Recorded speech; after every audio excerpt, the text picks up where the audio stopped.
In business and professional life, the successful man is usually he who has developed perceptive powers, he who has learned to perceive, observe, and note. The man who perceives and takes mental notes of what occurs in his world is the man who is apt to know things when such knowledge is needed. In this age of book education, we find that the young people are not nearly so observant as are those children who had to depend upon the powers of perception for their knowledge. The young Arab or Indian will observe more in an hour than the civilized child will in a day. To live in a world of books tends, in many cases, to weaken the powers of observation and perception. Perception may be developed by practice. Begin by taking notice of the things seen and heard in your usual walks. Keep wide open the eyes of the mind. Notice the faces of people, their walk, their characteristics. Look for interesting and odd things, and you will see them. Do not go through life in a daydream, but keep a sharp lookout for things of interest and value. The most familiar things will repay you for the time and work of examining them in detail, and the practice gained by such tasks will prove valuable in your development of perception. An authority remarks that very few persons, even those living in the country, know whether a cow's ears are above, below, behind, or in front of her horns, nor whether cats descend trees head first or tail first. Very few persons can distinguish between the leaves of the various kinds of familiar trees in their neighborhood. Comparatively few persons are able to describe the house in which they live, at least beyond the most general features. The details are unknown. Houdin, the French conjurer, was able to pass by a shop window and perceive every article in it, and then repeat what he had seen. But he acquired this skill only by constant and gradual practice. He himself decried his skill and claimed that it was as nothing compared to that of the fashionable woman who can pass another woman on the street and take in her entire attire, from head to foot, at one glance, and be able to describe not only the fashion and quality of the stuffs, but also say if the lace be real or only machine-made. A former president of Yale is said to have been able to glance at a book and read a quarter of a page at one time. Any study or occupation which requires analysis will develop the power of perception. Consequently, if we will analyze the things we see, resolving them into their parts or elements, we will likewise develop the perceptive faculties. It is a good exercise to examine some small object and endeavor to discover as many separate points of perception as possible, noting them on a sheet of paper. The most familiar object, if carefully examined, will yield rich returns. If two persons will enter into a contest of this kind, the spirit of rivalry and competition will quicken the powers of observation. Those who have had the patience and perseverance to systematically practice exercises of this kind, report that they notice a steady improvement from the very start.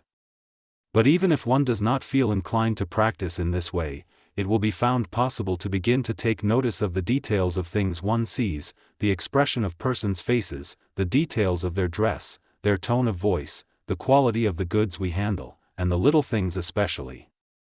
Perception, like attention, follows interest, but, likewise, interest may be created in things by observing their details, peculiarities, and characteristics.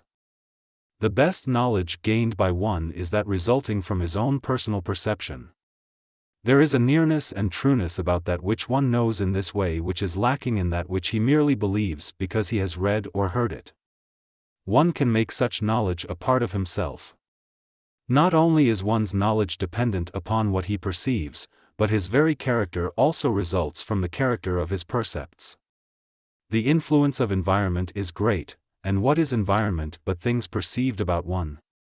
It is not so much what lies outside of one, as what part of it gets inside of one by perception. By directing his attention to desirable objects, and perceiving as much of them as is possible, one really builds his own character at will. The world needs good perceivers in all the walks of life. It finds a shortage of them, and is demanding them loudly, being willing to pay a good price for their services. The person who can voluntarily perceive and observe the details of any profession, business, or trade will go far in that vocation. The education of children should take the faculty of perception into active consideration. The kindergarten has taken some steps in this direction, but there is much more to be done. Chapter 7. Memory. Psychologists class as representative mental processes those known as memory and imagination, respectively. The term representation is used in psychology to indicate the processes of representation or presenting again to consciousness that which has formerly been presented to it but which afterward passed from its field. As Hamilton says, the general capability of knowledge necessarily requires that, besides the power of evoking out of unconsciousness one portion of our retained knowledge in preference to another, we possess the faculty of representing in consciousness what is thus evoked. Memory is the primary representative faculty or power of the mind. Imagination depends upon memory for its material, as we shall see when we consider that faculty. Every mental process which involves the remembrance, recollection, or representation of a sensation, perception, mental image, thought, or idea previously experienced must depend upon memory for its material. Memory is the great storehouse of the mind in which are placed the records of previous mental experiences. It is a part of the great subconscious field of mental activity, and the greater part of its work is performed below the plane of consciousness. It is only when its results are passed into the field of consciousness that we are aware of its existence. We know memory only by its works. Of its nature we know but little, although certain of its principal laws and principles have been discovered. It was formerly customary to class memory with the various faculties of the mind, but later psychology no longer so considers it. Memory is now regarded as a power of the general mind, manifesting in connection with every faculty of the mind. It is now regarded as belonging to the great subconscious field of mentation, and its explanation must be sought there. It is utterly unexplainable otherwise. The importance of memory cannot be overestimated. Not only does a man's character and education depend chiefly upon it, but his very mental being is bound up with it. If there were no memory, man would never progress mentally beyond the mental state of the newborn babe. He would never be able to profit by experience. He would never be able to form clear perceptions. He would never be able to reason or form judgments. The processes of thought depend for material upon the memory of past experiences. This material lacking, there can be no thought. Memory has two important general functions, viz., 1. The retention of impressions and experiences, and 2. The reproduction of the impressions and experiences so retained. It was formerly held that the memory retained only a portion of the impressions and experiences originally noted by it. But the present theory is that it retains every impression and experience which is noted by it. It is true that many of these impressions are never reproduced in consciousness, but experiments tend to prove, nevertheless, that the records are still in the memory and that appropriate and sufficiently strong stimuli will bring them into the field of consciousness. The phenomena of somnambulism, dreams, hysteria, delirium, approach of death, etc., show that the subconscious mind has an immense accumulation of apparently forgotten facts, which unusual stimuli will serve to recall. The power of the memory to reproduce the retained impressions and experiences is variously called remembrance, recollection, or memory. This power varies materially in various individuals, but it is an axiom of psychology that the memory of any person may be developed and trained by practice. The ability to recall depends to a great extent upon the clearness and depth of the original impression, which in turn depends upon the degree of attention given to it at the time of its occurrence. Recollection is also greatly aided by the law of association, or the principle whereby one mental fact is linked to another. The more facts to which a given fact is linked, the greater the ease by which it is recalled or remembered. Recollection is also greatly assisted by use and exercise. Like the fingers, the memory cells of the brain become expert and efficient by use and exercise, or stiff and inefficient by lack of the same. In addition to the phases of retention and reproduction, there are two important phases of memory, viz., 3. Recognition of the reproduced impression or experience, and 4. Localization of the impression, or its reference to a more or less definite time and place. The recognition of the recalled impression is quite important. It is not enough that the impression be retained and recalled. If we are not able to recognize the recalled impression as having been experienced before, the recollection will be of but little use to us in our thought processes. The purposes of thought demand that we shall be able to identify the recalled impression with the original one. Recognition is really recognition, reknowing. Recognition is akin to perception. The mind becomes conscious of the recalled impression just as it becomes conscious of the sensation. It then recognizes the relation of the recalled impression to the original one just as it realizes the relation of the sensation to its object. The localization of the recalled and recognized impression is also important. Even if we recognize the recalled impression, it will be of comparatively little use to us unless we are able to locate it as having happened yesterday, last week, last month, last year, 10 years ago, or at some time in the past, and as having happened in our office, house, or in such and such a place in the street, or in some distant place. Without the power of localization we should be unable to connect and associate the remembered fact with the time, place, and persons with which it should be placed to be of use and value to us in our thought processes. Retention. The retention of a mental impression in the memory depends very materially upon the clearness and depth of the original impression. And this clearness and depth, as we have previously stated, depend upon the degree of attention bestowed upon the original impression. Attention, then, is the important factor in the forming and recording of impressions.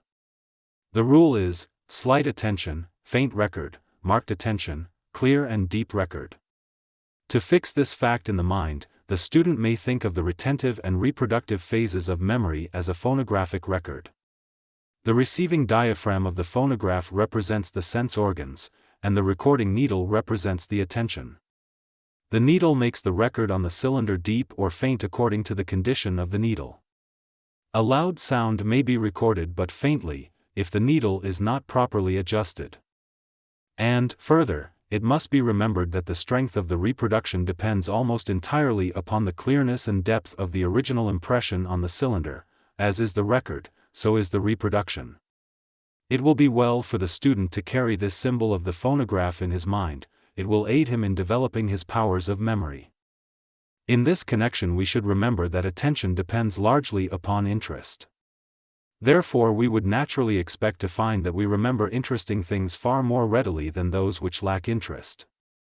This supposition is borne out in actual experience. This accounts for the fact that every one remembers a certain class of things better than he does others. One remembers faces, another dates, another spoken conversation, another written words, and so on. It will be found, as a rule, that each person is interested in the class of things which he most easily remembers. The artist easily remembers faces and details of faces, or scenery and details thereof. The musician easily recalls passages or bars of music, often of a most complicated nature. The speculator easily recalls the quotations of his favorite stocks. The racing man recalls without difficulty the odds posted on a certain horse on a certain day, or the details of a race which was run many years ago. The moral is, arouse and induce an interest in the things which you wish to remember. This interest may be aroused by studying the things in question, as we have suggested in a preceding chapter. Visualization in memory. Many of the best authorities hold that original impressions may be made clear and deep, and the process of reproduction accordingly rendered more efficient, by the practice of visualizing the thing to be remembered. By visualizing is meant the formation of a mental image of the thing in the imagination. If you wish to remember the appearance of anything, look at it closely, with attention, and then turning away from it endeavor to reproduce its appearance as a mental picture in the mind. If this is done, a particularly clear impression will be made in the memory, and when you recall the thing you will find that you will also recall the clear mental image of it. Of course, the greater the number of details observed and included in the original mental image, the greater the remembered detail. Perception in memory. Not only is attention necessary in forming clear memory records, but careful perception is also important. Without clear perception there is a lack of detail in the retained record, and the element of association is lacking. It is not enough to merely remember the thing itself, we should also remember what it is, and all about it. The practice of the methods of developing perception, given in a preceding lesson, will tend to develop and train the retentive, reproductive, recognitive, and locative powers of the memory. The rule is, the greater the degree of perception accorded a thing, the greater the detail of the retained impression, and the greater the ease of the recollection. Understanding and memory. Another important point in acquiring impressions in memory is this, that the better the understanding of the subject or object, the clearer the impressions regarding it, and the clearer the recollection of it. This fact is proved by experiment and experience. A subject which will be remembered only with difficulty under ordinary circumstances will be easily remembered if it is fully explained to the person, and accompanied by a few familiar illustrations or examples. It is very difficult to remember a meaningless string of words, while a sentence which conveys a clear meaning may be memorized easily. If we understand what a thing is for, its uses and employment, we remember it far more easily than if we lack this understanding. Elbringhaus, who conducted a number of experiments along this line, reports that he could memorize a stanza of poetry in about 1/10 the time required to memorize the same amount of nonsense syllables. Gordy states that he once asked a capable student of the Johns Hopkins University to give him an account of a lecture to which he had just listened. "I cannot do it," replied the student, "it was not logical." The rule is, the more one knows about a certain thing, the more easily is that thing remembered. This is a point worth noting. Chapter 8. Memory, continued. The subject of memory cannot be touched upon intelligently without a consideration of the law of association, one of the important psychological principles. The law of association. What is known in psychology as the law of association is based on the fact that no idea exists in the mind except in association with other ideas. This is not generally recognized, and the majority of persons will dispute the law at first thought. But the existence and appearance of ideas in the mind are governed by a mental law as invariable and constant as the physical law of gravitation. Every idea has associations with other ideas. Ideas travel in groups, and one group is associated with another group, and so on, until in the end every idea in one's mind is associated directly or indirectly with every other idea. Theoretically, at least, it would be possible to begin with one idea in the mind of a person, and then gradually unwind his entire stock of ideas like the yarn on the ball. Our thoughts proceed according to this law. We sit down in a brown study, and proceed from one subject to another, until we are unable to remember any connection between the first thought and the last. But each step of the reverie was connected with the one preceding and the one succeeding it. It is interesting to trace back these connections. Poe based one of his celebrated detective stories on this law.